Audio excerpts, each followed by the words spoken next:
ज्यावेळेस विचार तयार होतात त्यावेळेस आजूबाजूला आपले अविचार सुद्धा येतात आणि ते अविचार जे असतात ते काढून टाकावे लागतात, ज्याला आपण मेडिटेशन म्हणतो.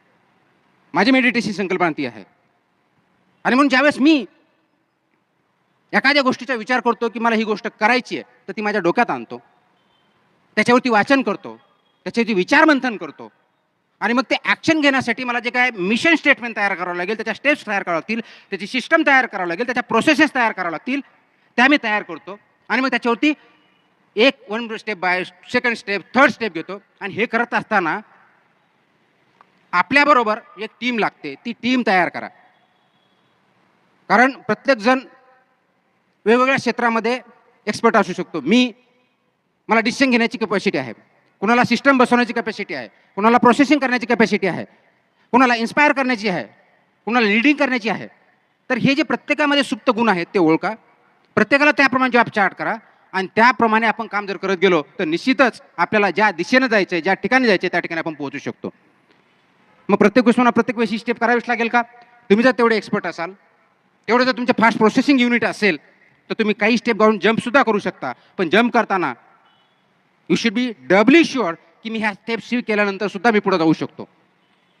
आणि म्हणून जीवनामध्ये छोट्यातली छोटी गोष्ट असेल किंवा मोठ्यातली मोठी असेल, परीक्षा पास होण्यापासून असेल किंवा ग्रेट माणूस बनण्यापर्यंत असेल, ग्रामपंचायतचं इलेक्शन असेल किंवा लोकसभेचं असेल, 10वीची परीक्षा असेल किंवा सिव्हिल सर्व्हिसेसची असेल, हे फक्त वेगळे चॅलेंजेस, वेगळे फील्ड्स आहे. माइंडसेट एकच लागतो, दॅट आय विल विन. हा जर माइंडसेट तुमच्यात आणि माझ्यात असा असेल आणि त्या दृष्टीने जर आपण काम करणार असू तर आणि तरच आपण पुढे जाऊ शकतो. मग हे करण्यासाठी आवश्यक असलेलं वातावरण हे स्वतःमध्ये करा, आपल्या कुटुंबामध्ये करा. कारण तुमच्या कुटुंबाच्या किंवा सपोर्टशिवाय, टीमशिवाय कोणताही गोल मोठा जो असू शकेल तो शक्य नाही, तो अचीव करणे शक्य नाही. कारण टीम लागते. आपल्या शरीराकडे आपण जर बघितलं तर लक्षात येतं की आपल्याला 2 हात आहे, 2 पाय आहे, चेहरा आहे, नाक, तोंड सगळं आहे, म्हणून आपण एक परफेक्ट माणूस आहोत. त्याला थोडा जर वेगळा शेप आला की आपली बेली वाढली तर काय आपण वेगळं नाव देतो त्याला. एखादा जर हात तुटलेला आहे, आपण त्याला दिव्यांग म्हणतो, हँडिकॅप. मग जर हे आपण शरीराच्या बाबतीत बोलत असू, आपल्या विचारांच्या बाबतीत काय? आपले विचार जर असे दिव्यांग असतील तर, एक कलेनंच बाजून विचार करता दुसरी भागच नसेल तर, थिंकिंग अबिलिटी खूप पण इमोशनल नाही आहे, सिम्पथेटिक नाही आहे, कंपॅशनेट नाही आहे, रिझल्ट येणार नाहीत. त्याच्यामुळे प्रत्येकाची जी कॅपॅसिटी आहे तो फक्त एकांगी विचार न करता 360 डिग्रीतून जर विचार केला तर आणि तर योग्य प्रकारचा प्रोग्रेस होऊ शकतो. आणि मग त्या दृष्टीनं मी कोणत्या परिस्थितीत आहे याचा विचार रिस्ट्रेंट म्हणून किंवा कन्स्ट्रेंट म्हणून किंवा चॅलेंज म्हणून करू नका. Accept it. येस, मी ह्या स्थितीत आहे. आणि असं गृहीत धरा की माझे 20 वर्ष गेलेले आहेत, 25 गेलेले आहेत, 10 गेलेले आहेत, 30 गेलेले आहेत, की आज मी जन्माला आलोय आणि आज मला साक्षात्कार झाला की इथून पुढचं आयुष्य मी या पद्धतीने करणार, विनर म्हणून जगणार. तर विनर म्हणून तुम्हाला वागावं लागेल, विनर म्हणून थिंक करावं लागेल, विनर म्हणून ॲक्ट करावं लागेल. म्हणून आत्तापर्यंत काय झालं त्याच्यातून शिका, परंतु त्याच्यावरती फक्त आणि फक्त विचार करत बसू नका. माझं तर आयुष्य गेलं, अर्ध आयुष्य गेलं, अर्ध्यात काय करणार, माझे 10 वर्ष राहिलेत, हा विचार कधी करू नका. किती वर्ष राहिलेत, किती मिनिट राहिलेत, हा विचार करण्यापेक्षा आहे त्या वेळेमध्ये बेस्ट काय होऊ शकतं, आणि फक्त माझं नव्हे तर सगळ्यांचं. कारण आपण समाजशील प्राणी आहोत हे लक्षात घ्या. माणूस आहोत आपण, देव किंवा जनावर, either the god nor the beast आपण नाही आहेत. आणि म्हणून समाजामध्ये आपण राहतो, तर समाजाशिवाय राहू शकत नाही. कोरोनाच्या काळात आपल्याला सगळ्यांना कळलंय. कारण समाजशील माणूस असल्यामुळे आपल्या इमोशन्स आहेत, त्याला लिम्बिक ब्रेन जो म्हणतो तो पार्टच त्याचा आहे की त्याच्यामध्ये इमोशन्स आहेत, इमोशन्सशी कनेक्ट होतो. आणि म्हणून आपण वेगळ्या प्राण्यापेक्षा, इतर प्राण्यापेक्षा वेगळं का आहोत, तर ती इमोशनल अटॅचमेंट थिंकिंग आपल्याकडे आहे जी बाकीच्या प्राण्यांमध्ये नाही आहे. फ्रंटल जो ब्रेन आहे मेडिकल सायन्समध्ये सांगितलं जातं, तर अनालिटिकल, थिंकिंग, डेटा, लॉजिक याच्यावरती आहे. ह्या दोघांचं ज्यावेळेस कॉम्बिनेशन होतं त्यावेळेस बेस्ट रिझल्ट येतात. आणि म्हणून हे दोघांचं कॉम्बिनेशन करण्यासाठी आणि त्याचा वापर करण्यासाठी त्या दृष्टिकोनातून तुम्हाला विचार करावा लागेल.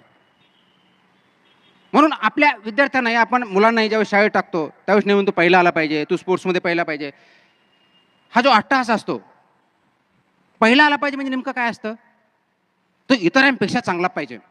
सगळ्यांनी मला अप्रिशिएट केलं पाहिजे. तू याच्यासारखा हो.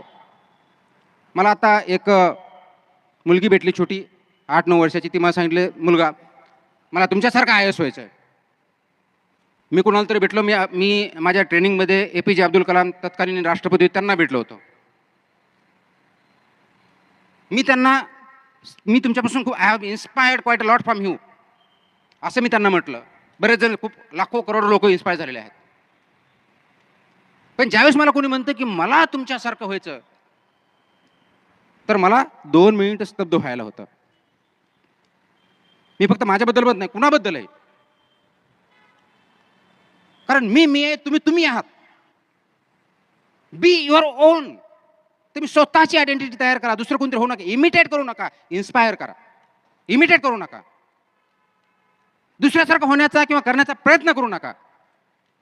कारण दुसऱ्यासारखं होण्याच्या प्रयत्नामध्ये आपण स्वतःचा अस्तित्वच गमावून बसतो, हे मात्र 100% आपण विसरतो. म्हणून तुम्ही ज्यावेळेस विद्यार्थ्यांना किंवा मुलांना सांगता की तू वर्गामध्ये पहिला आला पाहिजेत, हे मुळातच चुकीची संकल्पना आहे. मग तुम्ही म्हणा प्रोग्रेस कसा मेजर करणार? परीक्षा नको. मी परीक्षा नको म्हणत नाही, परीक्षा बिलकुल घ्या, पण त्या पर्पजसाठी घ्या, इव्हॅल्युएशन करण्यासाठी. तर तुम्हाला इव्हॅल्युएशन करायचं आहे ना, तर मी आज सकाळी जो माणूस होतो त्यापेक्षा आज संध्याकाळी मी किती उंचावलो आहे, माझी थिंकिंग प्रोसेस किती उंचावलं आहे, माझ्या अगेन्स्ट माझा किती विकास झाला आहे याचा विचार करा. तुमची कॉम्पिटिशन तुमच्याशी आहे, इतरांशी नाही. आणि ज्यावेळेस तुम्ही स्वतःशी कॉम्पिटिशन कराल आणि हे प्रश्न विचाराल की नाही आज इतका मी प्रोग्रेस झालो, नाही आज मी करू शकलो नाही, त्यावेळेस तुमचा विकास व्हायला सुरुवात होईल. तुम्ही ज्यावेळेस कॉम्पिटिशनमध्ये जाल दुसऱ्यांच्या, you are trying to become somebody else, आणि ते तुमचा मूळ स्वभाव नाही आहे. आणि तसं असतं तर सगळे माणसं सारखे असते, तसं होत नाही. सगळे प्राणी सारखे असते, तसं होत नाही. तर निसर्गाने आपल्याला वेगळं करेल, कारण प्रत्येकामध्ये युनिकनेस असा काहीतरी आहे. तो युनिकनेस तुमच्याजवळ ठेवा आणि त्याच्यातून स्वतःच्या अगेन्स्ट स्वतःचा प्रोग्रेस करत जा, तरच आपण विकास करू शकतो, अन्यथा होऊ शकत नाही. आणि म्हणून कॉम्पिटिशन करायची स्वतःशी करा. कॉम्पिटिशन करायची चांगलं होण्यासाठी करा. कॉम्पिटिशन करायची समाजाचं भलं करण्यासाठी.